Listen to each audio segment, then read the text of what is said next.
Okay. So today, my name is Lindsay and I work for a local organisation called Future Connect. Future Connect helps to create opportunities that lead to improving education, training and employment pathways for young people in Brimbank and Melton. In today's industry chat, we are joined by Frank, who is a trainer at AGA and has over 38 years experience working in the automotive industry. Welcome, Frank, and thanks for joining us today. Hi, Lindsay.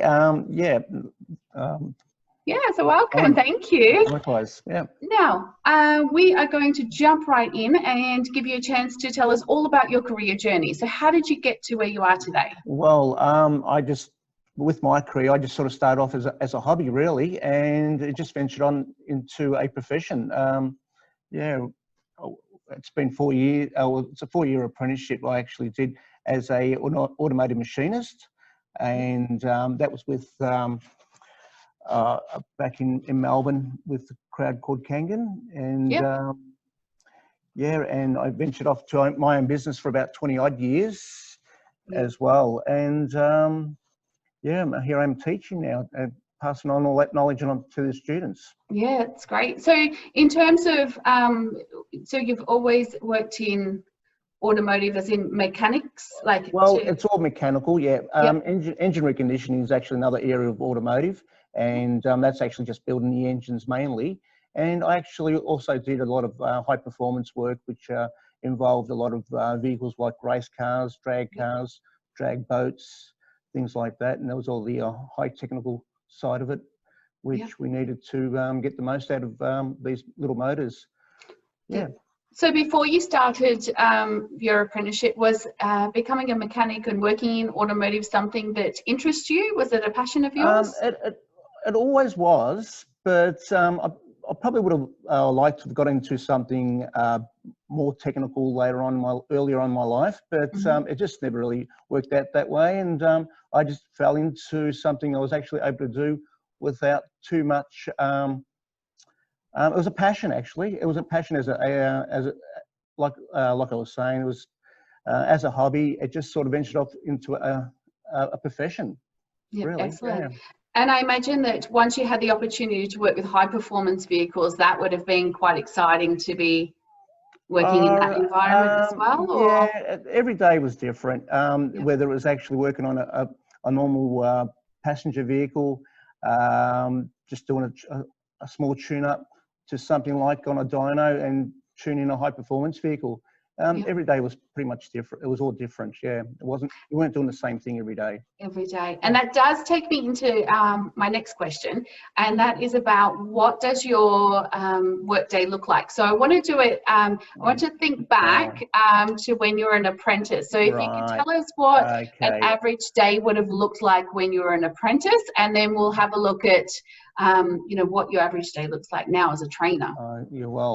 As an apprentice, you start off all the basic things that your boss gives you, whether it's actually sweeping the floors, putting tools away, cleaning, preparing jobs for the senior mechanics, and then it just sort of, as you got to know more, they gave you that little bit more to do. So it wasn't, if you gave the initiative and gave them your best effort, they could see that, and you can actually venture off and do something a bit more complex. Excellent. And that's and using that time, I guess, when you are brand new or you're doing your work experience or starting in your apprenticeship, it's not so much about what you're doing as to what you're observing and the environment, what's happening in the environment around you, where you really get to learn quite a lot as well, don't you? You do. There's a number of, you're working with different type of people as well. So you've got to working with your work colleagues as well, and communication is really important, and understanding what they're actually asking you to do as well.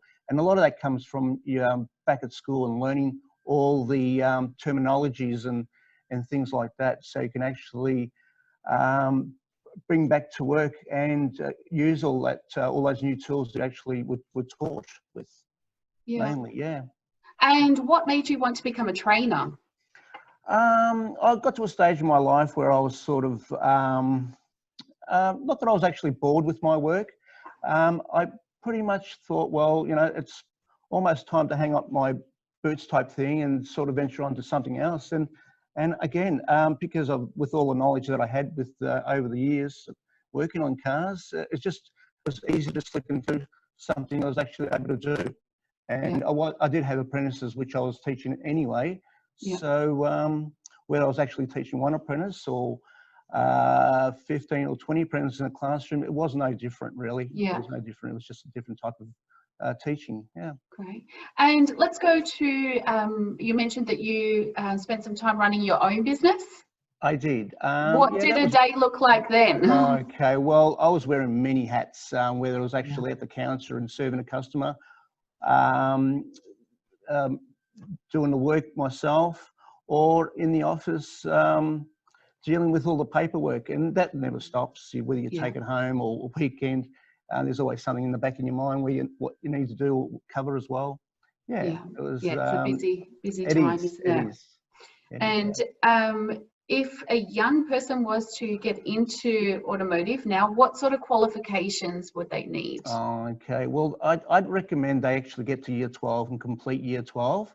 Cars are getting a lot more complex these days. Where myself, back in my time, I did complete year 12, but you were actually able to get to year 9 and start an apprenticeship back then. But now with cars being so complex, you need to understand all the new technical data that's coming through, all the diagnostic equipment that's actually being used on vehicles these days. And it's just not, and comprehension is really important as well, understanding all the diagnostic technical data that's coming out with these new cars. And so I guess the students that are in year 11 and 12, they can do the vet units in there in automotive. Okay, well, the vet automotive is runs over 2 years, and I think there's about 20 odd units they need to cover for vets, and that'll give them a pathway to an apprenticeship, which is actually a 4-year apprenticeship, and that's and there's about 36 odd units they need to cover for an apprenticeship. Excellent. So vet and complementing their mainstream core classes to finish year 12, and then heading into an apprenticeship, and that's a 4-year apprenticeship to become a qualified to be able to work as a mechanic. That's and it's correct. Yes. You did mention there about how there have been so many changes with cars and how much more technical they're becoming.